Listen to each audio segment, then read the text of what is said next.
ఆ? ఈ రోజున ముద్రగడ గారు ఎందుకు అంబటి రాయుడు గారి పాపం ఆయన దగ్గర 100 కోట్లు ఖర్చు పెట్టే పరిస్థితి. ఆయనేమో అది వేరే ఏదో అనుకొని వచ్చుంటాడు. ఏదైనా రాగానే వెంటనే టికెట్ ఇచ్చేసి చేస్తాడు అనుకుంటారు. బట్ ఫార్మాలిటీస్ ఆయనకు అంత అవగాహన ఉండకపోవచ్చు. ఒక్కసారిగా షాక్ అయి ఉండొచ్చు తెలిసిన తర్వాత. మరి నాని గారికి ఎట్లా వచ్చింది అనేది అది ఏదైనా ఈ పరిణామాలన్నీ కూడా మంచి ఉత్తరాంధ్రలో అటు రాయలసీమలో కానీ కోస్తాలో కానీ అన్ని ప్రాంతాల్లో కూడా మంచి ప్రభావం చూపే అవకాశం స్పష్టంగా కనపడుతుంది. మనతో ఏలూరు ప్రసాద్ గారు ఉన్నారు, ఎడ్డిగారి విద్యా సంస్థల అధినేత, ప్రముఖ కాపు నాయకులు. ఏలూరు ప్రసాద్ గారు, గుడ్ మార్నింగ్ అండి. ప్రసాద్ గారు, మీ వాయిస్ మీట్లో ఉండడం ఒకసారి అన్మ్యూట్ చేయండి.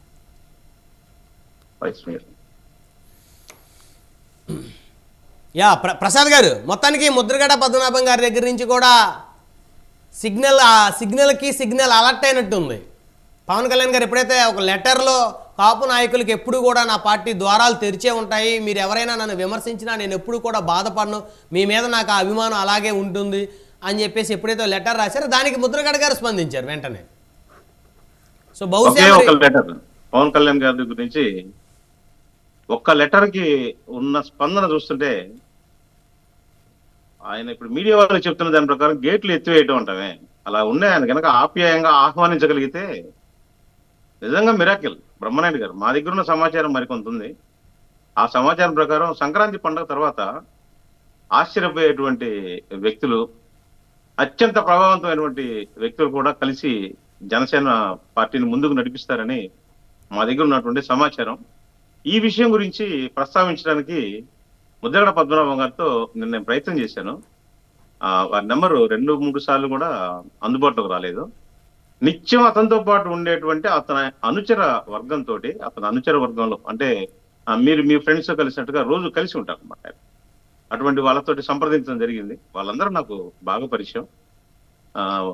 చేసినప్పుడు మాకున్న నాలెడ్జ్ ప్రకారం కూడా ఆయన వైఎస్ఆర్సీపీకి అసలు ఏ విధంగా అతను సానుభూతి పడు కాదు. ఏదో మీడియాలో చూస్తున్నాం కదా బ్రహ్మనాయుడు గారు, అంబటి రాయుడు గురించి ఏం చెప్పారు చెప్పండి. TV9 లో అయితే అసలు ఏకంగా గుంటూరు నుంచి పోటీ చేస్తాడంట. అయిపోయింది, మాట్లాడేసి గుంటూరు నుంచి పోటీ దించుతున్నాడు అంటారు. అసలు మాకు తెలియని విషయాలు, అంబటి రాయుడు తెలియని విషయాలు కూడా కొన్ని చెప్తుంటారు మీడియా వాళ్ళు. అది సర్వసాధారణం కదా ప్రసాద్. అది ఎలా సాధ్యమో తెలీదు. అయితే ఈ డిబేట్, మీరు ఇచ్చిన డిబేట్ ముద్రగడ పద్మనాభం గారికి కాపు సంఘానికి అనుసంధానమైనటువంటిది కాబట్టి కొన్ని విషయాలు మీడియా పరంగా నేను మీతో షేర్ చేసుకోవాలి. ముద్రగడ పద్మనాభం గారు అనేటువంటి వ్యక్తి గురించి కాపునాడు 1989 విజయవాడలో జరిగినటువంటి రంగా గారి నేతృత్వం జరిగినటువంటి కాపునాడులో ముద్రగడ పద్మనాభం గారి పేరు, అంటే అప్పటికే ఆయన గోదావరి జిల్లాలకి చాలా సుపరిచితమైనటువంటి రాజకీయ ఫ్యామిలీ. ఒక్కసారిగా అతని లైమ్ లైట్ లోకి వచ్చి అప్పట్లో డిగ్రీ చదివి రోడ్ల మీద సరదాగా తిరుగుతున్నటువంటి మాలాంటి కుర్రోళ్ళందరినీ కూడా అట్రాక్ట్ చేయడం జరిగింది.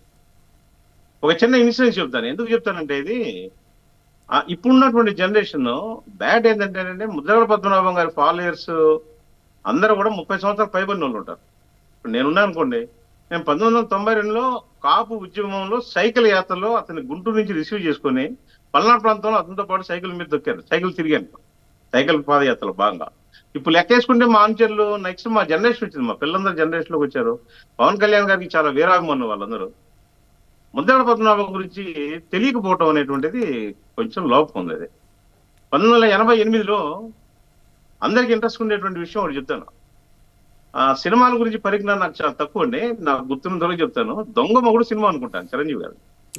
అక్కడ కెల్లంపూడి రావులపాలెంలో ముద్రగడ పద్మనాభం గారికి ఒక థియేటర్ ఉంటుంది.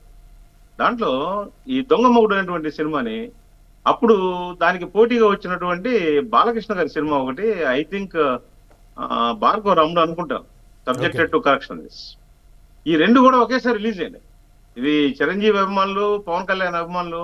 ఆయన చెప్పడు, ఆ రోజుల్లో సోషల్ మీడియా అవేర్నెస్ లేదు కాబట్టి కొన్ని విషయాలు మొన్న పోయినప్పుడు, అంటే లేటెస్ట్ గా పోయినప్పుడు కూడా ఆయనతో పాటు కూర్చొని మాట్లాడకుండా ఆయన నోటితో ఒకసారి విన్నాం. సార్ ఒకసారి చెప్పండి అంటే, అబ్బా అయిపోయింది కదబ్బా వదిలేయండి అంటే, కాదండి తెలియాలి, మీ నోటితో వినాలంటే. 2 సినిమాలు ఒకే రోజు రిలీజ్ చేయడం జరిగింది. చేస్తే దాంట్లో ఈ సినిమా, చిరంజీవి గారి సినిమా కొంచెం హై ఎండ్ గా ఉంది. లోకల్ గా ఉన్నటువంటి 2 సినిమా థియేటర్స్ వాళ్ళ మధ్య ఉన్నటువంటి కాంపిటీషన్ తోటి పోటాపోటీగా ఈ రెండింటినీ నడపడం జరిగింది. అప్పుడు సీఎం గా ఉన్నటువంటి ఎన్టీ రామారావు గారు చిరంజీవి గారికి కాల్ చేసి, బ్రదర్ మీ సినిమా అక్కడ ఆపమని చెప్పండి, ఈ అభిమానుల మధ్య లేనిపోయిన డిస్ప్యూట్స్ వచ్చేటట్టుగా ఉన్నాయి, మీరు ఆ సినిమా ఆపించండి అని చెప్పారు. చిరంజీవి గారి మనస్తత్వం తెలుసు కదా, అవును ఓయ్ తప్పకుండా అండి, అది పెద్ద విషయం కాదు, పైగా ఎక్కడో ఒక కార్నర్, నువ్వు కొన్ని కార్నర్లో ఆడుతున్న సినిమా అని చెప్పి ఆ విషయాన్ని ముద్రగడ పద్మనాభం గారు అంటే సినిమా హాల్ ప్రొపరేటర్కి ఫోన్ చేసి చాలా హుందాగా ఆ సినిమా అంటే తీసేయండి, అభిమానుల మధ్య ఏదో కొద్దిగా ఫ్రిక్షన్, ఘర్షణ పూర్ణ వాతావరణం ఉందంట అని చెప్పారు. జనరల్గా ఏం చేస్తాం చెప్పండి, బ్రహ్మనాయుడు గారు ఆయన డైరెక్టర్ సీఎం లాంటి వ్యక్తి నాకు ఫోన్ చేసి మన చిరంజీవి గారు లాంటి వ్యక్తి నాతో మాట్లాడాడు, సినిమా తీసేద్దాం అనుకోవాలి, వ్యాపారాత్మక ధోరణి అయితే. అయ్యా మన్నించండి, ఇక్కడ మీకును ఎన్టీ రామారావు గారి ప్రాముఖ్యత కాదు, మాకు కావాల్సింది ఇక్కడ లోకల్లో ఉన్నటువంటి అభిమానులు ఉన్నారు, దాన్ని విశేషంగా ఆదరిస్తున్నారు, మన్నించండి, చాలా తనదైనటువంటి భాషలో అయ్యా నన్ను మన్నించండి అని చెప్పేసి ఆ సినిమాను అట్లానే పొడిగించడం జరిగింది. ఆ తర్వాత అధికారంలో ఉన్నటువంటి గవర్నమెంట్ కాబట్టి ఏదో ఒక ఎలిగేషన్ మూపి ఆ సినిమాలకి పవర్ కట్ చేశారు బ్రహ్మనాయుడు గారు థియేటర్లో. ఆ సినిమాలకి కరెంట్ కట్ చేశారు. ఈయన ముద్రగడ పద్మనాభం గారి అభిమానం ఏ స్థాయిలో ఉంటది, ఎంత మూర్ఖంగా ఉంటాడు అంటే అప్పట్లో జనరేటర్ తీసుకొచ్చి, నేను చెప్పేది ఒక 30-35 మ్యాటర్ అండి, ఇది ప్రభుత్వానికి సంబంధించిన అధికారులు పవర్ కట్ చేశారు ఆ సినిమా. ఏదో ఒక రీజన్ సంథింగ్ ఏదైనా ఉంటది కదా, ఏదో ఒకటి దొరకబుచ్చుకోండి ఒకటి ఉంటది. ఈయన ఏం చేశాడు, జనరేటర్ మీద రోజుకు 4 గంటల సినిమా వేయడం మొదలు పెడతాడు. అవును, పెట్టి పోటాపోటీగా దాన్ని నడిపితే దానికి కాపుల నుంచి చిరంజీవి అభిమానులు ఎక్కువ మంది ఉంటారు కాబట్టి వాళ్ళందరూ చుట్టుపక్కల ప్రాంతాల నుంచి ట్రాక్టర్లు వచ్చి ఆ సినిమాను చూడటం అనేది అప్పట్లో ఒక పెద్ద చర్చ అనమాట. చాలా కొద్ది పేపర్లు ఎక్కడో లోపల 50 పేజీలో చిన్న మ్యాటర్ వేస్తే అలా ఇంట్రెస్ట్ ఉండి దాన్ని ఎతికి దాన్ని పట్టుకొని అప్పట్లో వాళ్ళ ఊరు వెళ్ళి చూసి వచ్చారు. ఏంటి ఇదే విషయం అని చెప్పాను. ముద్రగడ పద్మనాభం గారు అనేటువంటి వ్యక్తి కాపునాడుకు ముందు నాకు అలా పరిచయం. అలా అయిన తర్వాత కాపునాడు మీ అందరికి తెలిస్తే రంగా గారు జైల్లో ఉంటాం ఆయన, అప్పుడు మొత్తం తానే నడిపించి కొన్ని లక్షల మందిని సమీకరించి అప్పట్లోనే, దురదృష్టవశాత్తు అప్పట్లో మన మీడియా లేదు, ఇంత ఎలర్ట్ గా లేదు, ఉన్న మీడియా సహకరించలేదు. అది వాళ్ళకి అందిన సమాచారం ప్రకారం కూడా 10 లక్షల పైన వచ్చారని చెప్పని అని చెప్తూ ఉంటారు. ఎందుకు ఇవన్నీ చెప్తానంటే మీ అమూల్యమైనటువంటి టైం తీసుకుని కూడా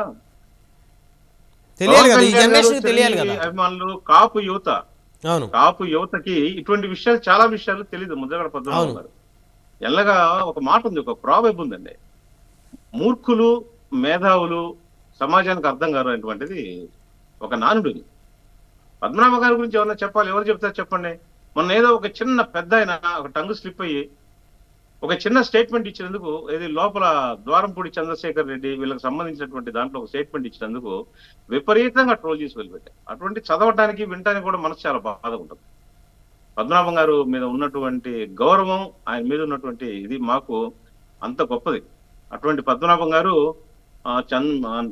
పవన్ కళ్యాణ్ గారిని కలవటంలో మేము కూడా ఒక చిన్న పాత్ర వహించేందుకు ఉడుతా భక్తిగా చంద్రుడికి నూలులాగా మేము కూడా చేసినటువంటి ప్రయత్నాలు ఫలించినాయి. ఇంకా మరి కొంతమంది కూడా మేము దృష్టి పెట్టాం. అన్ని అనుకూలిస్తే దేవుడి దేవల్ల అందరూ కూడా జనసేన పార్టీలోకి వస్తారు. ఒక అద్భుతమైనటువంటి దృశ్యాన్ని తెర మీద మనం చూడబోతున్నాం. చెప్పొచ్చు కదా ప్రసాద్ గారు, ప్రేక్షక చూసి డిబేట్ చూసే వాళ్ళు కూడా తెలుసుకుంటారు. ఇంకెవరు సంక్రాంతి తర్వాత ఇప్పుడు పద్మనాభం గారు అంటే చర్చలు జరుగుతూ ఉన్నాయి, వైసీపీకి పోనని ఖరాఖండగా చెప్పేశారు. పార్టీలో జాయిన్ అవుతారు, జనసేనలో లేదు అంటే జనసేన బయట నుంచి మద్దతు ఇస్తారు, అంతేగాని జనసేన వ్యతిరేకం ఉండదు, మద్దతే ఉంటుంది. ఇంకెవరు ఇంకా అద్భుతమైనటువంటి నాయకులు ఇంకెవరు వస్తా ఉన్నారు?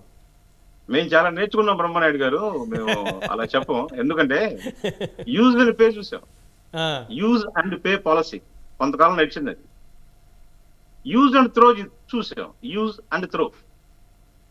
ఇప్పుడు ప్రజెంట్ నడుస్తుంది క్రష్ ఆఫ్టర్ యూజ్ నడుస్తుంది. కాబట్టి అంత ఇన్నోసెంట్ గా బయట పెట్టాం. బయటకు వస్తే బయటకు వచ్చిన వాళ్ళు ఏం చేస్తారు? ఇప్పుడు ఫర్ ఎగ్జాంపుల్ అంబటరాయుడు గారు వచ్చారు అనుకోండి, అంబటరాయుడు బయటకు పోతే ఏమంటారు తెలుసా? వైసీపీ వాళ్ళు చాలా పెద్ద ప్యాకేజ్ అడిగాడు, మేము ఇవ్వలేకపోయాం, అందుకని ఆయన లేడు. పవన్ కళ్యాణ్ గారు ముద్రగడ పద్మనాభం గారిని కలవాలనుకుంటున్నారు. అది కలవటం అనేటువంటిది దాని ఇంపాక్ట్ ఎలా ఉంటుంది వీళ్ళందరూ తెలుసు. అందుకని వాళ్ళు ఏమంటారు తెలుసా? వాళ్ళు వంగిన సేన అని, లొంగిన సేన అని. ఇది మాది ఒక అంతర్గత వ్యవహారం. నేను స్పష్టంగా మాట్లాడుతున్నాను. అంటే చాలా పెద్ద భావజాలం, పెద్ద పెద్ద మాటలు మాట్లాడు. దేశం సమగ్రత, జాతీయవాదం నేను మాట్లాడలేదు. నేను ఇంత గెలిచి రచ్చగలవాలి. కాపులు, ముద్రగడ పద్మనాభం గారు, జనసేన పార్టీ, ఈ ట్రయాంగిల్ లోనే మాట్లాడుతున్నాను. ముద్రగడ పద్మనాభం గారికి హార్దిక స్వాగతం పలుకుతూ మీరు దయచేసి ఈ నిర్ణయం మీద ఉండాలని చెప్పి నేను కోరుకుంటాను. ఎందుకంటే రాజకీయంలో ఆయన చూడనటువంటి ఎమ్మెల్యే పదవులు, ఎంపీ పదవులు, మినిస్టర్ పదవులు కాదు ఒకటి, ఆయనకే కొత్త కాదు. అనేక మంది అటువంటి రాజకీయ నాయకులు రావచ్చు, పోవచ్చు, ముఖ్యమంత్రులు ఉండొచ్చు, ముఖ్యమంత్రులు చనిపోవచ్చు. ఆయనకంటూ ఒక చరిత్ర ఉంది. ఆయన పేరు ఏంటో తెలుసండి. ఆయన పోరాట యోధుడు, ఆయన విప్లవ యోధుడు. ఆయన పేరు కాపు ఉద్యమ నేత. ఆ పేరు చూడండి ఆయనకి ఎంత గొప్ప ఉందో. ఎవరికి సాధ్యం? బ్రహ్మనాయుడు గారు ఎంతమంది మినిస్టర్లు చేసి 100 కోట్లు 1000 కోట్లు సంపాదించుకోవచ్చు, ఆస్తులు సంపాదించుకోవచ్చు. కాపు ఉద్యమ నేత చాలు కదా. ఆయన పుట్టినటువంటి కులాల్లో ఆయన పొందేటువంటి అంతకంటే గౌరవం ఏముంది? అటువంటి వ్యక్తి ఏదో వైకాపాలకు పోతాడని చెప్పినప్పుడు చాలా నిరుత్సాహంతో మాట్లాడిన వ్యక్తులు నేను కూడా ఎందుకంటే ఒక అడుగు ముందుకేసి చెప్పాను నేను. ఏంటో తెలుసా, ఒకవేళ అదే నిజమైతే కాపుల మద్దతు ఆయనకు లభించదు, ఒంటరి అవుతారు, ఏకాక అవుతారు పద్మనాభం గారు అని చెప్పాను నేను డైరెక్ట్. మీ మీడియాలో కూడా చెప్పాను. గత డిస్కషన్ లో మాట్లాడారు మీరు. ఎందుకు చెప్పాల్సి వచ్చిందంటే అన్నమాట, ఇప్పుడు ఈ పాలిష్డ్ పాలిటిక్స్ లో ఏం చేస్తారంటే, మనకి పని ఎవరితోటి? పవన్ కళ్యాణ్ గారితో కదా. పవన్ కళ్యాణ్ గారిని మనం మచ్చిక చేసుకుంటే చాలు, పవన్ కళ్యాణ్ గారితో సంయమనంతో ఉంటే చాలు. పవన్ కరిష్మా కావాలి, పవన్ ఓటు బ్యాంక్ కావాలి, వారిని వాడుకుంటారు. పవన్ కళ్యాణ్ గారి కమ్యూనిటీ మాత్రం మాలాంటి బయటకు వచ్చి మాట్లాడగానే ఏంటో వీళ్ళకి ఏదో చలనం వచ్చింది, అవేర్నెస్ వచ్చింది అని వెంటనే ట్రోలింగ్ స్టార్ట్ చేస్తారు. కోవర్ట్ అని పోదా నవ్వొస్తుంది అసలు. లేదండి, ఆప్షన్ లేదు ఇంకా సార్ కోవట్లు ఆ పదాలు మాట్లాడడానికి కూడా. ఎందుకంటే అందరూ జనసేనలో జాయిన్ అయిపోయిన తర్వాత ఇంకెవరు ఉంటారు కోవట్లు? రైట్, అందరూ జాయిన్ అవుతున్న తర్వాత ఇంకా కోవట్లోనే పదాలు మాట్లాడుకునేటువంటి పరిస్థితి కూడా ఉండదు అంటున్నా. ఇట్ ఈస్ మైండ్ గేమ్ అండి. అంటే సెన్సిటివ్ ఫెలోస్ ఎవరు ఉంటే మళ్ళీ మీడియా ముందుకు రారు కదా. అయితే మేము అట్లా కాదు, మేము కరుడు కట్టిన తీవ్రవాదులు లాంటి వాళ్ళం. మేము ముద్దగడ పద్మనాభం గారు పిలిపిస్తే ఆయన ఎక్కడో ఉండి పల్లెలు గంటలు కొట్టి ఉద్యమం చేస్తూ ఉంటే మా ఇంట్లో పోలీసులు పెట్టేటువంటి పరిస్థితి. నర్సాపేట నేను ఉండేది పల్నాడులో, మా ఇంట్లో పోలీసులు పెట్టేటువంటి పరిస్థితి ఉంది. అంటే మేము ఆయన అంతగా అభిమానించాము.